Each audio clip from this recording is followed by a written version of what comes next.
এ বেটা, এ চান্দু মামা, কি সমস্যা তোর?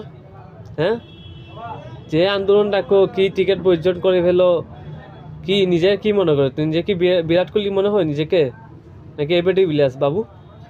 কাঙ্কির পুল্লারা 15 বছর 20 বছর টিকিট খেলে বাংলাদেশকে সেমিফাইনাল নিজে যেতে পারো নাই। ট্রফিহীন একটা আপনার দল, বাংলাদেশ টিকিট দল। আর চাপা আর বড় বড় কথা বলা তো তো এক চামচ আগবাই। হুম, টিকিট বর্জন করছো, তোরা টিকিট বর্জন কর। তোরা যদি লাস্ট শরম থাকে, তোরা বাংলাদেশ টিমে তো আর খেলবি না। বেশি যদি তোরা পাও, তোরা তোরা বলবি আমরা খেলবো না। তোর যদি লাস্ট শরম থাকে, আজীবনের জন্য তোরা টিকিট বয়কট কর। তুই তোরে হেডম দেয় কুত্তার বাচ্চারা। কি উচিত কথা বললে গায়ে লাগে না? গায়ের চামড়া জ্বলে? এ তো সত্যি কথা বলছে, তোমরা ভালো খেলবা না, তোমাদের যে তোমরা বেশি যে অর্থ ইনভেস্ট করে সেই টাকা তোমরা ফেরত দাও। দিয়েছো কখন?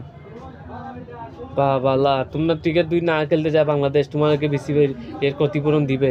মগের মূল্য কিটা? কাঙ্কির পুলারা, চট বেটা। একটা কথা, তোদের দলে যে পরিমাণ টিকিট আপনার